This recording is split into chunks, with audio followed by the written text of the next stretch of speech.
Hi friends, പുതിയൊരു വീഡിയോയിലേക്ക് സ്വാഗതം. ഇന്നത്തെ വീഡിയോ നമ്മൾ നോക്കുന്നത് നിഫ്റ്റിനെ കുറിച്ചാണ്. അതുപോലെ തന്നെ കുറച്ച് സ്റ്റോക്കുകൾ നമ്മൾ നോക്കുന്നുണ്ട്. അപ്പൊ നമ്മുടെ ചാർട്ടിലേക്ക് നോക്കി കഴിഞ്ഞാൽ കുറെ അധികം വരകൾ നിങ്ങൾക്ക് കാണാൻ സാധിക്കും. മറ്റൊന്നുമല്ല, നമ്മൾ എടുത്തിരിക്കുന്ന ലെവലുകളൊക്കെ തന്നെയാണ്. അപ്പോൾ നമുക്ക് റിസൾട്ടിന് ശേഷം, മോദി സർക്കാരിന്റെ റിസൾട്ടിന് ശേഷം നിഫ്റ്റി ഒരു ഡൗൺ വന്നു. അതിനുശേഷം നല്ല രീതിയിൽ റിക്കവർ ചെയ്ത് മുകളിലേക്ക് പോയി വീണ്ടും ഒരു ഹൈനെ കൂടി ബ്രേക്ക് ചെയ്തിരിക്കുകയാണ്. കഴിഞ്ഞ കുറച്ച് നാളുകൾക്ക് മുമ്പ് ഉണ്ടായിരുന്ന ഒരു ഹൈ ആണ്. ഏകദേശം ജൂലൈ 24 എടുത്ത ഒരു ഹൈനെ ബ്രേക്ക് ചെയ്തുകൊണ്ടാണ് കഴിഞ്ഞ ദിവസത്തെ മാർക്കറ്റ് ക്ലോസ് ചെയ്തിരിക്കുന്നത്. 428 പോയിന്റ് ആണ് അപ്പ് മൂവ്മെന്റ് പോയത്. അന്നത്തെ ഒരു മാർക്കറ്റ് നോക്കുവാണെങ്കിൽ IT സെക്ടർ ഏകദേശം 921 പോയിന്റോളം വന്ന IT അപ്പിലേക്ക് പോയിട്ടുണ്ട്. ബാങ്ക് നിഫ്റ്റി 407 പോയിന്റ് മാത്രമാണ് പോയിട്ടുള്ളത്. അപ്പൊ തീർച്ചയായിട്ടും നമ്മൾ ഇനി മുന്നിലേക്ക് നോക്കേണ്ടത് ഏതെങ്കിലും ഒരു പോയിന്റിൽ നിഫ്റ്റി ഡൗണിലേക്ക് വീഴുമോ എന്ന് ചില ആളുകൾ നോക്കുന്നുണ്ട്. അതുപോലെ 25,000 എന്ന് പറയുന്ന റേഞ്ചിനെ ബ്രേക്ക് ചെയ്യുമോ എന്ന് കൂടി ഒരു ചിന്താഗതിയും ആളുകൾക്കിടയിലുണ്ട്. തീർച്ചയായിട്ടും നമ്മൾ നോക്കേണ്ടത് മാർക്കറ്റിലേക്ക് വരുന്ന ക്യാഷ് തന്നെയാണ്. മ്യൂച്വൽ ഫണ്ടുകൾ ഇൻവെസ്റ്റ് ചെയ്യുന്ന ക്യാഷും അതുപോലെ ഡൊമസ്റ്റിക് ആയാലും ഫോറിൻ ഇൻവെസ്റ്റേഴ്സ് ആയാലും തീർച്ചയായിട്ടും ഒരു ഭംഗി തന്നെയാണ് നിൽക്കുന്നത്. അവർ സെല്ലിങ്ങിലേക്ക് വന്നിട്ടില്ല, തുടർച്ചയായിട്ടൊരു സെല്ലിങ്ങിലേക്ക് വന്നിട്ടില്ല. അപ്പൊ നമ്മൾ നോക്കേണ്ടത് ഗ്ലോബലി ആയിട്ടുള്ള ഇനി ഉള്ള കാര്യങ്ങൾ തന്നെയാണ്. അതുപോലെ അമേരിക്കയുടെ തെരഞ്ഞെടുപ്പും അതുപോലെ തന്നെ ഫെഡ് മീറ്റും വരാനിരിക്കുകയാണ്. ഈ രണ്ട് മേഖലകളും അതുപോലെ തന്നെ ഗ്ലോബലി ഉണ്ടാകുന്ന ഒരു മാറ്റങ്ങൾ തന്നെയായിരിക്കും നിഫ്റ്റിയിലേക്ക് വലിയ രീതിയിൽ സമ്മർദ്ദം ചുലത്താൻ സാധ്യതയുള്ളൂ. ഡൊമസ്റ്റിക് ആയിട്ടുള്ള ഇവന്റുകളെല്ലാം കഴിഞ്ഞിരിക്കുകയാണ്. ബഡ്ജറ്റ് ആയാലും അതുപോലെ ഇലക്ഷൻ ആയാലും ഈ രണ്ട് വലിയ ഇവന്റുകൾ കഴിഞ്ഞ് മാർക്കറ്റ് വലിയ രീതിയിൽ മുന്നോട്ട് പോയിട്ടുണ്ട്. അപ്പൊ നമുക്ക് നോക്കിക്കഴിഞ്ഞാൽ കഴിഞ്ഞ ദിവസം ഒരു റാലി എന്ന് പറയുന്നത് വളരെ വലിയ റാലി, ഒരു ഗ്യാപ് ഡൗൺ ആയിട്ട് ഓപ്പൺ ചെയ്ത് മുകളിലേക്ക് പോയിട്ടുണ്ട്. അന്നത്തെ ഒരു ബാങ്ക് നിഫ്റ്റിയുടെ പെർഫോമൻസ് നമ്മൾ നോക്കുവാണെങ്കിൽ ബാങ്ക് നിഫ്റ്റി വലിയ രീതിയിലുള്ള ഒരു അപ്പ് മൂവ്മെന്റ് കൊടുത്തിട്ടില്ല. ഏകദേശം ഒരു 400 പോയിന്റ് മുകളിലേക്ക് പോയെങ്കിൽ പോലും ബാങ്ക് നിഫ്റ്റി കുറച്ച് ദിവസങ്ങളായിട്ട് ഒരു കൺസോളേഷൻ അതിന്റെ ഒരു ട്രെൻഡ് എടുത്തുകൊണ്ട് ഡൗണിലേക്ക് പോകാനുള്ള സാധ്യത കീപ്പ് ചെയ്യുന്നുണ്ടായി. കുറച്ച് നാള് ഡൗണിലേക്ക് പോകാനൊക്കെ ശ്രമം നടത്തി, പക്ഷെ തീർച്ചയായിട്ടും ആ വലിയ രീതിയിലുള്ള ഒരു ശ്രമം ഉണ്ടായിട്ടില്ല. നമുക്ക് നോക്കി കഴിഞ്ഞാൽ കാണാൻ സാധിക്കും 53,367 എന്ന് പറയുന്ന റേഞ്ചിൽ നിന്ന് ഏകദേശം 50,578 താഴെ ഒരു ലെവലിലേക്കാണ് ബാങ്ക് നിഫ്റ്റി പോയിട്ടുള്ളത്. അപ്പോ ഇനി വരും ദിവസങ്ങളിൽ നിഫ്റ്റി ബാങ്ക് നിഫ്റ്റിയുടെ ICICIയുടെ ഒക്കെ റിസൾട്ട് വന്നിട്ടുണ്ട്. ICICI റിസൾട്ട് പോസിറ്റീവ് ആണ്. അതുപോലെ തന്നെ കഴിഞ്ഞ ദിവസത്തെ വെയിറ്റേജ് എന്ന് പറയുന്നത് നിഫ്റ്റിയിൽ IT-യുമായി ബന്ധപ്പെട്ട ഇൻഫർമേഷൻ ടെക്നോളജിയുമായി ബന്ധപ്പെട്ട സ്റ്റോക്കുകൾ തന്നെയാണ് മുകളിലേക്ക് പോയിട്ടുള്ളത്. അതുപോലെ തന്നെ നമുക്ക് ബഡ്ജറ്റിന് ശേഷം റെയിൽവേ സ്റ്റോക്കുകളിൽ എന്തെങ്കിലും ഒരു മാറ്റം ഉണ്ടായിട്ടുണ്ടോ എന്ന് നമുക്ക് നോക്കാം. അപ്പോൾ IRCTC അന്ന് 15 രൂപയോളം ഏകദേശം 1.15% IRCTC പോസിറ്റീവ് മൂവ്മെന്റ് കൊടുത്തിട്ടുണ്ട്. സ്റ്റോക്ക് എന്ന് പറഞ്ഞാൽ ടിറ്റകൻ വാഗൺ എന്ന് പറയുന്ന ഒരു സ്റ്റോക്ക് ഉണ്ട്. അത് നമ്മൾ നല്ല രീതിയിൽ നോക്കുന്ന ഒരു സ്റ്റോക്ക് തന്നെയാണ്. ആ സ്റ്റോക്കിലേക്ക് നോക്കുവാണെങ്കിൽ ഏകദേശം 18 രൂപയുടെ ഒരു അപ്പ് മൂവ്മെന്റ് ആണ് കൊടുത്തിട്ടുള്ളത്. ആ സ്റ്റോക്കും നമ്മൾ കഴിഞ്ഞ കാലങ്ങളിലൊക്കെ വാച്ച് ലിസ്റ്റിൽ ആഡ് ചെയ്ത സ്റ്റോക്കാണ്. ഏകദേശം ഒരു 400 രൂപ റേഞ്ചിലൊക്കെ നമ്മൾ ഇന്ന് യൂട്യൂബിൽ ഒരു വീഡിയോ ചെയ്തിട്ടുണ്ടായി, ബൈ ചെയ്യാം എന്ന് പറയുന്ന ഒരു വീഡിയോ ചെയ്തിട്ടുണ്ടായി. അതുപോലെ RVNL നമ്മൾ അന്ന് വീഡിയോ ചെയ്ത ഒരു സ്റ്റോക്ക് തന്നെയാണ്.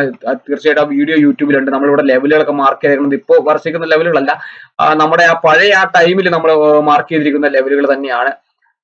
അതുപോലെ തന്നെ ഈ IRFC സ്റ്റോക്കിൽ നോക്കുകയാണെങ്കിൽ ഏകദേശം ഒരു 12 പൈസ ഡൗൺ മാത്രമാണ് പോയിട്ടുള്ളത്.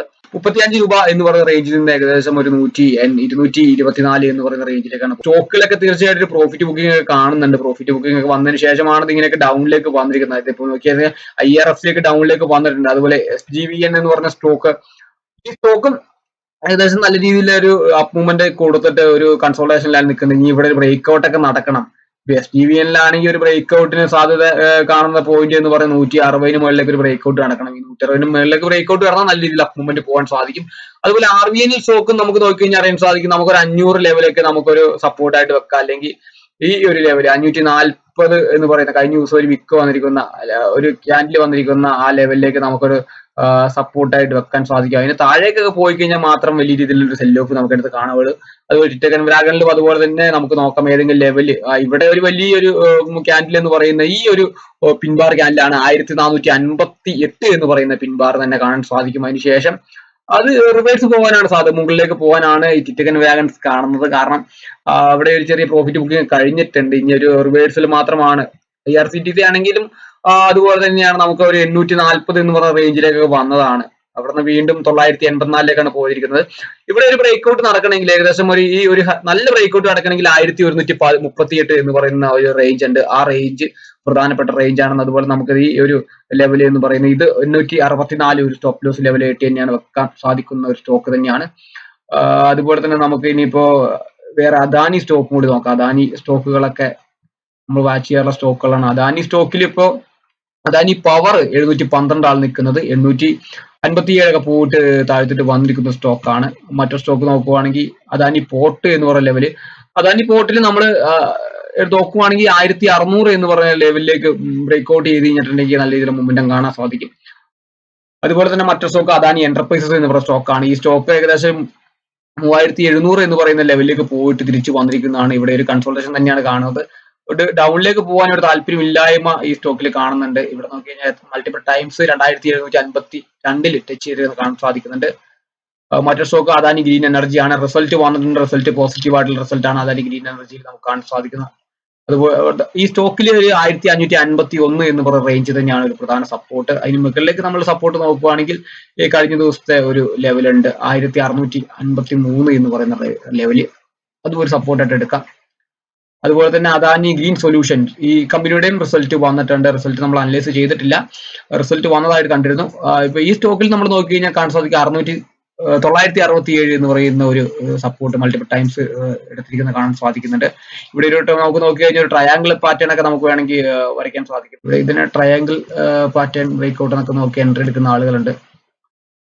അപ്പൊ അതിനൊക്കെ ബ്രേക്ക് ഡൗൺ ചെയ്തിട്ട് മുകളിലേക്ക് പൊടിഞ്ഞ് ഇവിടെ റീടെസ്റ്റ് വന്നു കഴിഞ്ഞിട്ടുണ്ടെങ്കിൽ ഇവിടെ നിന്ന് തിരിച്ച് പോകും എന്ന് പറയാൻ സാധിക്കും. അതുപോലെ തന്നെ അദാനി വിൽമാർട്ടിലും വലിയ രീതിയിലുള്ള ഒരു കൺസോൾട്ടേഷൻ തന്നെയാണ്. അപ്പ് മൂവ്മെന്റും ഇല്ല, ഡൗൺ മൂവ്മെന്റും ഇല്ല, കൺസോൾട്ടേഷൻ തന്നെ ആയിട്ട് പറയാൻ സാധിക്കും. 320 എന്ന് പറയുന്ന റേഞ്ച്. അതുപോലെ തന്നെ നമുക്ക് മേളിലേക്ക് നോക്കിയാൽ 400 എന്ന് പറയുന്ന റേഞ്ച് ആണ്. ഇത് മുകളിൽ എവിടെയെങ്കിലും ആയിട്ടൊരു ബ്രേക്ക്ഔട്ട് നടത്തണം ഈ സ്റ്റോക്ക്. അതുപോലെ തന്നെ നമ്മളെ ഈ കുറെ സ്റ്റോക്കുകളൊക്കെ നമ്മുടെ വാച്ച് ലിസ്റ്റിലുണ്ട്. ഇതൊന്നും നമ്മൾ കൃത്യമായിട്ടും നോക്കാറില്ല. ഈ റിലയൻസും അതുപോലെ സിപ്ല സ്റ്റോക്കുകൾ നമ്മൾ ഒരു പ്രാവശ്യം വീഡിയോ ചെയ്താണ് സിംഗിന് വേണ്ടി. ഈ BHEയിലൊക്കെ നമ്മൾ നേരത്തെ നോക്കിക്കൊണ്ടിരുന്ന സ്റ്റോക്ക് തന്നെയാണ്. അപ്പോൾ ഇത്തരം സ്റ്റോക്കുകളാണ് നമ്മൾ വാച്ച് ലിസ്റ്റിൽ ക്രിയേറ്റ് ചെയ്തിരിക്കുന്നത്. അതുപോലെ നമുക്ക് നിഫ്റ്റി നാളെ 25,000 എന്ന് പറയുന്ന ഒരു ലെവലിലേക്ക് ബ്രേക്ക് ചെയ്യുമോ എന്ന് നോക്കാം. അപ്പോൾ വീഡിയോ ഇഷ്ടമാണ് തീർച്ചയായും ലൈക്ക് ചെയ്യുക. നമ്മൾ കണ്ടിന്യൂസ് ആയിട്ട് നിഫ്റ്റി അനാലിസിസ് നടത്തണമെങ്കിൽ അത് തീർച്ചയായിട്ടും നമ്മൾ നടത്താം. സമയത്തിന്റെ ഒരു പോരായ്മ ഉള്ളതുകൊണ്ടാണ് ഈ കണ്ടിന്യൂസ് ആയിട്ട് നിഫ്റ്റി അനാലിസിസ് അല്ലെങ്കിൽ ബാങ്ക് നിഫ്റ്റി അനാലിസിസ് നടത്താത്തത്. തീർച്ചയായിട്ടും വീഡിയോ ഇഷ്ടപ്പെടുന്ന ലൈക്ക് ചെയ്യുക. അതുപോലെ തന്നെ നമ്മൾ ഈ വീഡിയോ ചെയ്യുന്നത് ഒരു സ്റ്റോക്ക് റെക്കമെൻഡേഷൻ അല്ല, ഇത് എഡ്യൂക്കേഷൻ പർപ്പസ് വീഡിയോ മാത്രമായിട്ട് കാണുക.